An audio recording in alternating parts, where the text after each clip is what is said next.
Hello, my name is Agatha DeMarchi. I'm one of the bilingual clinicians at the Epilepsy Foundation, Greater of Chicago. And today we are with Josephine Muller, Public Affairs Specialist from the Social Security Administration Office, who's going to be helping us to doing this webinar and responding the 15 more frequently questions about the Social Security and the social and the disability as well.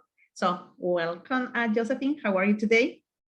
Thank you so much for inviting me, Agatha. I am doing very well, and I'm super eager to answer the 15 most frequently asked questions. Yeah, thank you. And also, let me just explain how we did this. So we asked our clients. So we send we asked to our clients that if they can send us those questions, and based on that, we want to create this webinar in order to address their need and their concern as well. Okay, let's start. Question number 1. What is the difference between SSI and SSDI? How can I apply for both? That is a fantastic question, and here it goes. So Social Security disability benefits is based off of your earnings. So what you worked and paid into FICA taxes, Social Security disability program, you're getting benefits from basically your earnings, what you worked and paid into Social Security. So when you apply for Social Security disability, that monthly benefit is based off of your earnings. For SSI, Supplemental Security Income, the difference is SSI is a needs-based program for individuals with limited income and resources. So say maybe you don't have a lot of earnings on your work history. You didn't really work outside of the household, or something happened, you became disabled at a very young age, and you don't have any earnings history on your work earnings record with us. You can apply for SSI. SSI is a program for individuals with limited income and resources. So that's one of the main differences, Agatha. Thank you. Number 2, at what age can someone apply for both benefits? That is also a fantastic question. For Social Security disability benefits, when somebody applies for that benefit, they can apply for it young. And we take a different calculation when somebody applies for it young. We look at all the person's earnings and we look to see what age they are. So you can apply as soon as you become disabled, and you may be eligible for Social Security disability benefits. For SSI, you can apply at any age, as young as an infant, because SSI is a needs-based program for individuals with limited income and resources. And we understand that some children are not going to have it, and most children aren't going to have any income on their earnings record. So SSI can be applied for at any age. And Social Security disability benefits, most of the time, are individuals that have already had some work in their work history. Okay, so question number 3, when is a person qualified and a step to get started? How long is the application process? Do you have to fill out online, or it can be doing in person? Yeah, that is also a fantastic question. And you want to get started as soon as you find that you have become disabled. As soon as your disability occurs, you're going to want to go ahead and get started. And getting started is by either applying online on our website at socialsecurity.gov. There's a way you can apply for disability benefits online. You can also apply by calling us at our National Social Security hotline, which is 1-800-772-1213. You can make an appointment and we can take your application right over the phone. It can take some time for that application to get processed. So that's why we say call us right away to schedule an appointment, start your application right away online, because it can take several months for that application to be processed. Okay, how long will my benefit last? Yeah, so many people have this question, how long will my benefit last? Well, your Social Security disability benefit or SSI disability benefit will can last forever if you are found to be disabled when you have a redetermination. Social Security will send paperwork to you every couple years, depending on what your diagnosis was. They will send paperwork to you to redetermine if or not you still continue to be disabled. Once we receive that information from you, our medical experts reevaluate that information. And if you are found to still be disabled, your benefit can continue. Okay, this is a little bit tricky. That's in regard to taxes, as now, especially now that we are still in tax season. Okay, are my disability benefits taxable? Since 2015, I have not filed a tax return. I was told it was not necessary. How will that affect my Social Security retirement benefit? Does not filing a tax return due disability affect my retirement Social Security income?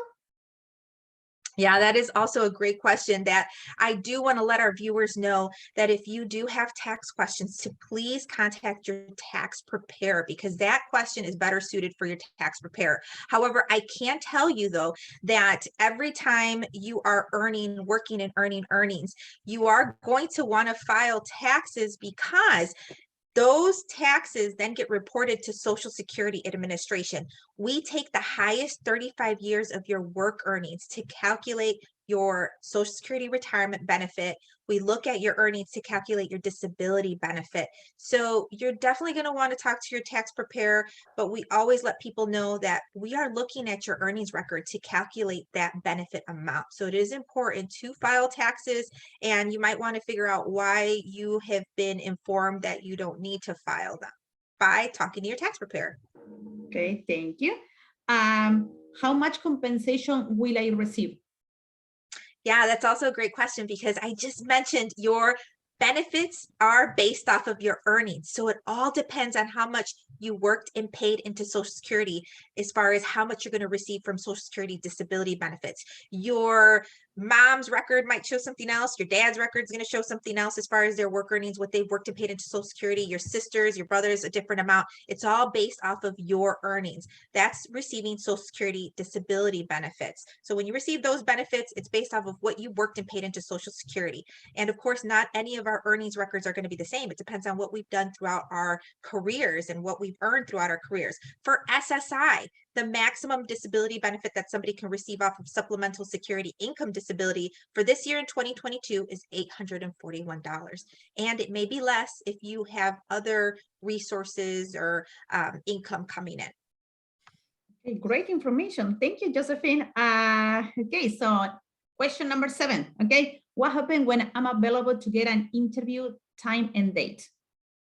If you're not able to get an interview time and date, you can definitely apply online, but you need to try to give us a call and get through to our phone lines. And you can call us at 1-800-772-1213. We should always be able to provide you with an interview date and time. We'll call you over the phone and take the application right over the phone. So we will never deny you an appointment to take an application. You just need to get in touch with us. And sometimes you may be waiting on the phone line in order to get in touch with us, but please be persistent. There's a high volume of callers calling us. So you just have to wait on that line until somebody answers, a representative answers to create an appointment date and time for you.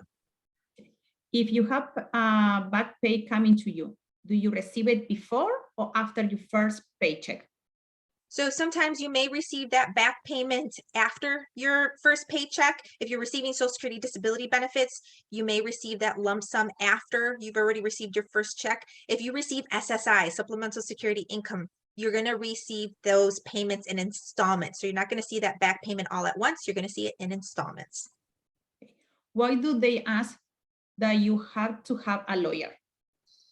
So some people are under the impression that they have to have a lawyer or an attorney, and that is simply not true. You do not have to have attorney representation. However, if you choose to have attorney representation, that is completely up to you, and you can always request that by soliciting an attorney. But we here at Social Security, we do not tell you you have to have an attorney. We definitely can help you through the entire process. Does one receive Social Security once people find out their diagnosis? Yeah, so once a person finds out their diagnosis, they're going to want to apply for benefits right away, because receiving a diagnosis and receiving the benefit the benefit is something separate. So you may be diagnosed, but if you haven't applied for Social Security disability benefits, then those benefits aren't going to be automatic. You must call us, you must go online and apply for the disability benefits. And then we send that application to the disability determination experts, which are medical experts, and they make the determination and send that response back to us and to you. So you need to apply when you find out that you have a disabling condition. Does Social Security offer assistance with housing and food or other services outside of the disability benefits? So many people ask us this question as well, and when we answer this, we let people know that they can visit their state department, their Illinois Department of Public Health, because they may offer some extra assistance. But here at Social Security, what we offer are benefits such as Social Security, disability benefits, SSI benefits, retirement benefits. We talk about we can help you with the Medicare benefit, but we do not offer other public assistance housing benefits. You'll want to contact the state to see if they can help you, or other programs. Okay. When should someone apply for benefits? As soon as possible. So someone needs to apply as soon as they find out they're disabled. Apply as soon as possible, because as mentioned before, it can take several months for a decision to come in. So you want to start the application process as soon as possible. This question is regarding stimulus and economic impact checks. Shouldn't people receiving SSDI automatically get all the 3 economic impact check? There is anything that we can do to find out where our payment is? Yeah, that is a great question as well. And not necessarily will somebody receive that check right away, the economic stimulus check. Just because you're receiving benefits with Social Security doesn't necessarily mean you qualify. There's other factors that come into place, but I will say that if you are receiving Social Security benefits, you will receive that economic income payment into your account that you receive your Social Security benefit, but you must qualify for it, and you have to meet certain income brackets and things like that. There is more information regarding that on our website at socialsecurity.gov. If you go to our page, where you're going to see our main page up at the top, it's going to say COVID-19 updates. You click there and it's going to talk all about the economic payment stimulus and how you can contact I believe that payment was there's a link where it tells you click here so you can find out where your payment's at. Okay. Does SSI change to regular Social Security after a certain age, and what age? Yeah, so Social Security disability benefits, so that's the program in which you paid into and you're receiving benefits off of that program, Social Security disability. When you turn full retirement age, 66, your benefit amount doesn't change. What happens is the record converts over to show full retirement age when you turn either 66 in a few months, or 67, whatever your full retirement age is. The record will reflect that, and it'll no longer be considered disability benefits at your full retirement age. However, your monthly benefit amount will stay the same. If somebody is receiving SSI and now at 62, they become eligible for early retirement benefits, then yes, the benefit may change, because we have to look to see what you're eligible for off of your Social Security retirement record. Okay, and question number 15, okay? There is any help with correction Social Security statement, which will be directly affect my Social Security retirement income?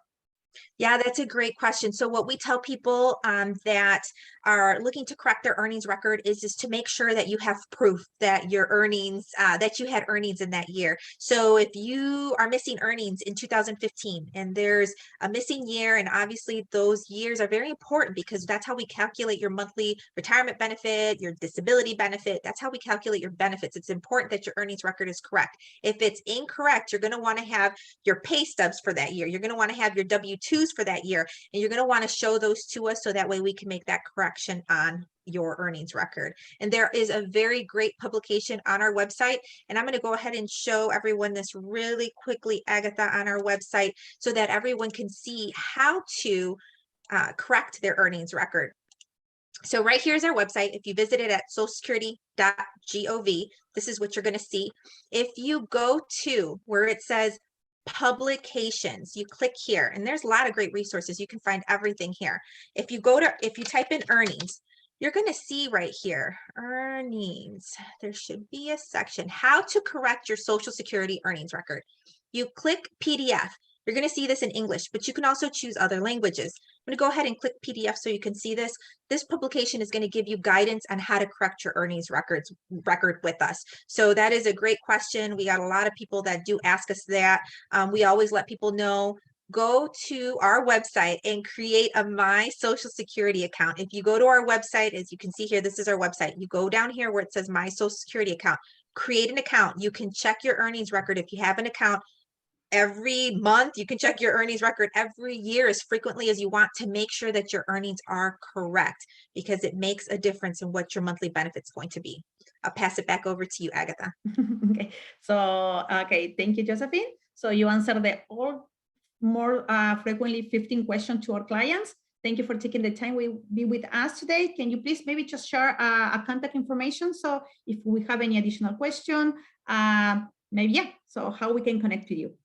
Yeah, definitely, Agatha. So what I ask individuals to do is always call our offices first. You're going to want to contact your local Social Security office as your first point of contact if you have questions or you need help. You can do that by going to our website right here where it says COVID-19 updates. If you click there, once you click there, you can go to conducting business with Social Security during the pandemic. Click there, you're going to see call your local office. Call your local office. That's the best way to get in touch with a representative to help you with your questions, your application, schedule an appointment. If you are having challenges getting in touch with your local office, you're not able to get through, then you can contact me at josephine.muller@ssa.gov. But your first point of contact should always be your local office. Okay, so thank you very much again, Josephine. Thank you for all this valuable information. We want to do the same webinar in Spanish as well. So thank you for being with us. Okay. Thank you. Take care, everyone.